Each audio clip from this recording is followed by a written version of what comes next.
World champion Magnus Carlsen and challenger Fabiano Caruana have been hitting hard, but so far neither player has buckled and the scores are still level after 10 games. 2 classical games still to play. Will one of them try to push for a decision, or are they going to be content to drift into the rapid play tiebreaks? Let's find out.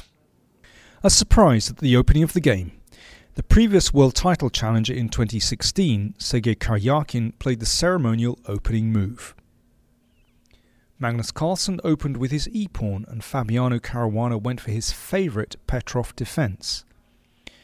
The world champion chose a steady line leading into an endgame quite quickly. In other words, he was continuing his match strategy with white of trying to squeeze out a very slight advantage with no risk. But he took this to an extreme by simplifying into a dry endgame of opposite colour bishops where he might have had an extra pawn, but the winning chances were very slim. Caruana defended confidently and understood the drawing method. Carlsen conceded the draw after 55 moves. When I play something in the opening, he plays fast, I think, and it's a draw, then that's usually not perfect. But no, he's been very well prepared so far, and I haven't gotten much with white. Those are the cold hard facts.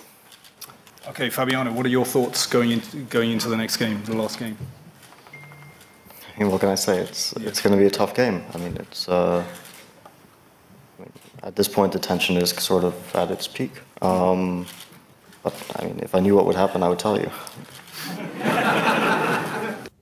Magnus was really trying to squeeze blood from a stone in this endgame. It's pretty dry, but there were a few tricks here. So we're close to the very end of the game here, and Magnus tried one last thing.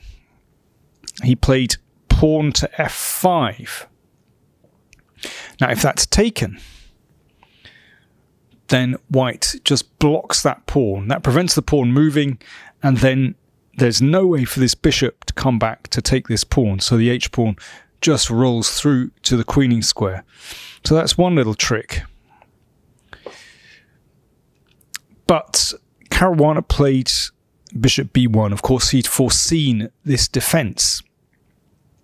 So if pawn takes pawn, pawn recaptures and the bishop defends this pawn, and there's no way through here, no way through this blockade here as well. So the extra pawn is meaningless in this position.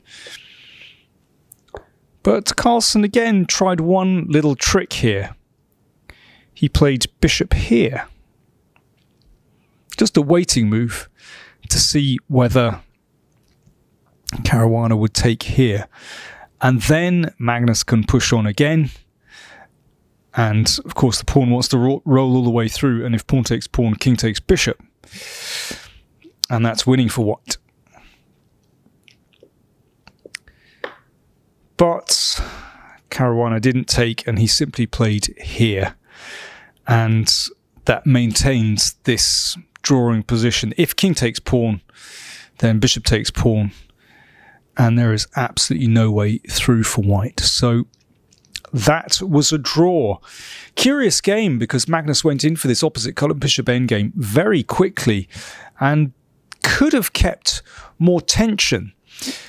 Maybe his eye is already on the tiebreaks. There's just one game to go. Game 12. Fabiano Caruana will have the white pieces. How hard will he push in that final classical game? Or will he be content to go for the rapid play tiebreaks?